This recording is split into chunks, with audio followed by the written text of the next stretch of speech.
Goeiemôre klas. Vandag sal ons praat oor selfstandige naamwoorde.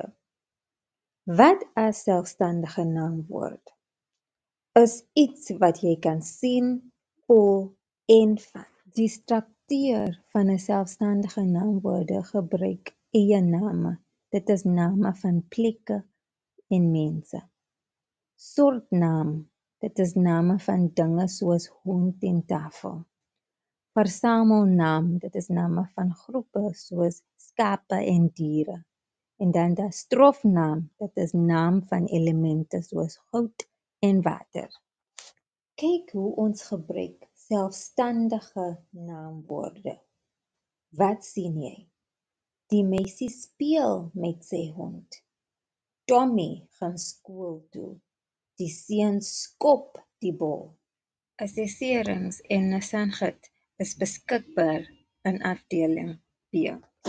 Selfstandige naamwoorde is deel van ons daglikse lewe. Dit is hoe ons elke dag kommunikeer.